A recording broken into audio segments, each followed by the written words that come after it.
बंधन क्यों? साथियों, हमारे संपूर्ण भारत में रक्षाबंधन का त्योहार प्रतिवर्ष श्रावण मास की पूर्णिमा को मनाया जाता है। इसके विषय में बहुत सी पौराणिक कथाएं हैं, इनको हम समझ सकते हैं। सतयुग से लेकर के ये आज की घटना नहीं है। सतयुग, त्रेता, द्वापर, कलयुग, ये 4 युग बनाए हैं भगवान के, हमारे जीने के युग हैं। तो जब सतयुग था तो उस समय देव और देवताओं में और राक्षसों में हमेशा से विरोधाभास चलता रहा है, पक्ष विपक्ष रहा है, बुराई अच्छाई रही है। तो देवताओं और राक्षसों में युद्ध होते आए हैं, होते रहे हैं।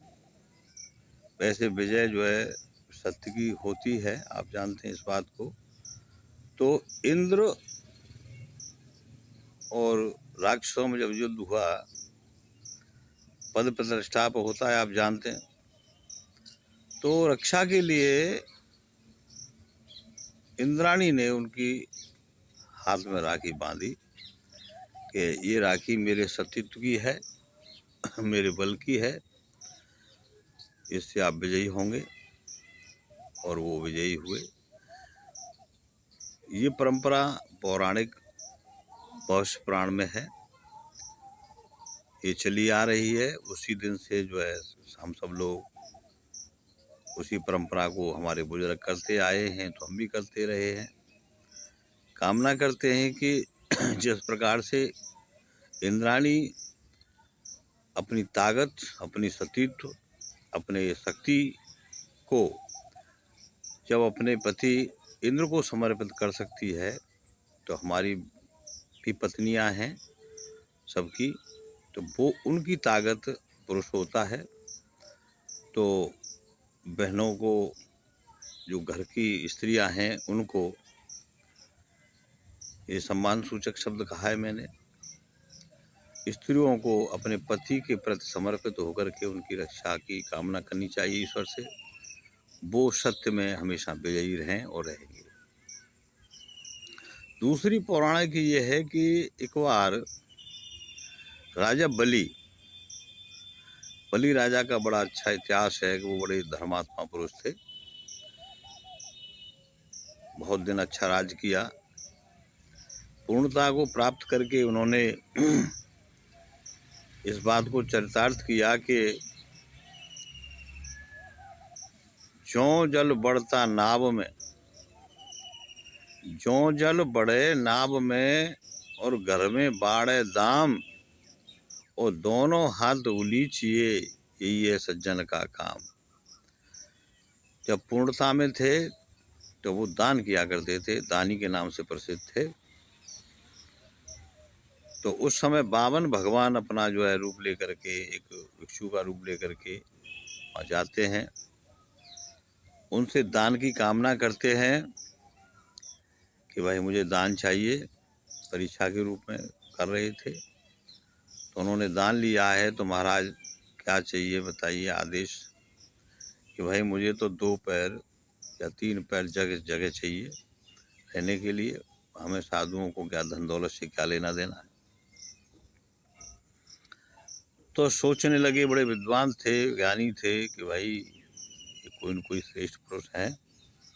उनके गुरु थे शुक्राचार्य जी। तो शुक्राचार्य जी ने कहा कि भाई इनको 3 पग जगह देने के लिए संकल्प मत करना, क्योंकि आप नहीं जानते, मैं जानता हूँ, ये जो है साक्षात हरि हैं और ये तुमसे सब कुछ ले लेंगे।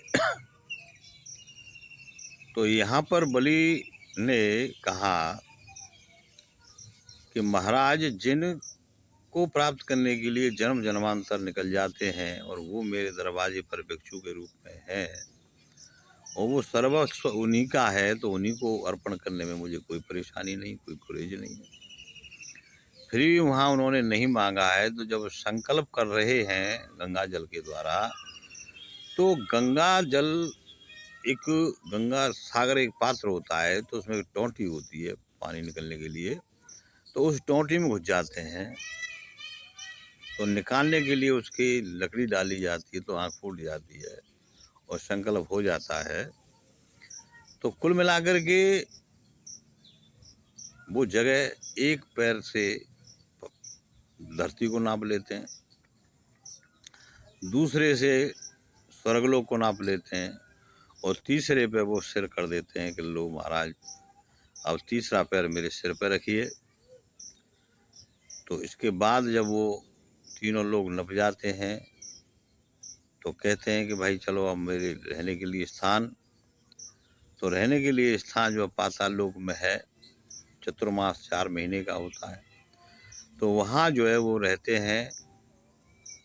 और वो एक प्यार मोहब्बत में उनसे मांग लेते हैं कि महाराज आपको मेरे सामने रहना है, मेरे घर की चौकीदारी करनी है, मेरी चौकीदारी करनी है, आप मुझे इतना ज़रूर दें।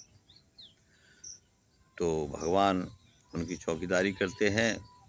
माँ लक्ष्मी जब ढूंढती है कि मेरे पति कहाँ गए विष्णु भगवान, तो ढूंढते ढूंढते जब नारद जी ने बताया है कि माँ तुम कहाँ देख रही हो, तो उन्होंने कहा कि कहाँ है भगवान हरि, कि वो तो चौकीदारी कर रहे हैं राजा बलि के यहाँ। तो वो जब वहाँ जाती है, तो रास्ता नारद जी बताते हैं कि भाई वहाँ जा कर के आप रक्षा सूत्र बांधो और उनसे कामना करो कि भाई मेरे पति को मुझे जो है दक्षिणा में दे दो। तो वहाँ जा कर के वो राजा बलि था, वहाँ रक्षा सूत्र को बांधती है माता लक्ष्मी, और भगवान विष्णु को जो है लेके आती हैं। तो वहाँ से ये परंपरा चली आ रही है, और वही चतुर्मास और वही सावन मास की पूर्णिमा। तीसरी एक कहानी और प्रचलित है, भगवान श्री कृष्ण के समय की बात है। तो पांडवों की पत्नी जो द्रौपदी है, वो विशेष प्रेम या विशेष भक्ति भाव में भगवान श्री कृष्ण से अपने भाई के रूप में, सखा के रूप में उनसे प्रार्थना करती है।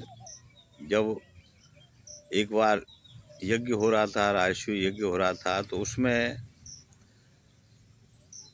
अग्र पूजा के लिए भगवान श्री कृष्ण को जब नामित किया गया, तो ये शिशुपाल को बुरा लगा और शिशुपाल ने उसका विद्रोह किया, विरोध किया।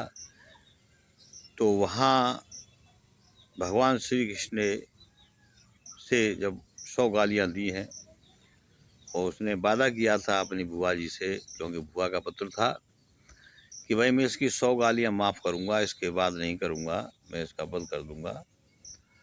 तो 100 गालियाँ वो देता है, और 100 गालियाँ देने के बाद में वो सुदर्शन चक्र से उसका सिर अलग कर देता है। और जब सुदर्शन चक्र वापस आता है, तो उनकी तर्जनी उंगली में थोड़ी सी चोट आ जाती है। तो उस चोट को देखते हुए द्रौपदी ने अपनी रेशम की साड़ी फाड़ दी है, और वहाँ उंगली पे उन्होंने बांधा है रक्त को, उंगली को। तो इसके बदले में भविष्य में जाकर के जब दुशासन ने दुर्योधन की सभा में वहाँ जब चीरहरण हुआ है, तो भगवान ने उसकी रक्षा अक्षय चीर बढ़ा दिया है। तो दुशासन खींचते खींचते थक गया था, परेशान हो गया था, तो वहाँ जो है रक्षा की है सतीत्व की। और तो ऐसे ही भाई इन कहानियों से ये सिद्ध होता है कि अपनी पत्नी की, अपनी बहन की, अपने सखा की, सखी की, हमें अपने हृदय से असामाजिक तत्वों, असामाजिक व्यक्तियों से रक्षा करनी चाहिए, उनके सतीत्व की रक्षा करनी चाहिए, उनकी चरित्र की रक्षा करनी चाहिए। लेकिन बहनों से भी हमारा ये निवेदन है कि बहन भी ऐसी होनी चाहिए जो कि अपने शील की रक्षा करें, अपने देश की रक्षा करें, अपने पति की रक्षा करें, अपने भाई की रक्षा करें, और अपने उनके जो जितने भी मेन मर्यादा हैं, मर्यादा में रह कर के अपनी काम करें। मेरा बहनों, भाइयों, सखाओं, पति पत्नियों से सभी से निवेदन है, भैया रक्षाबंधन की सभी को हार्दिक बधाई है। सबको प्यार, स्नेह, शुभकामनाएं। सभी प्रसन्न रहें देश में। नमस्कार।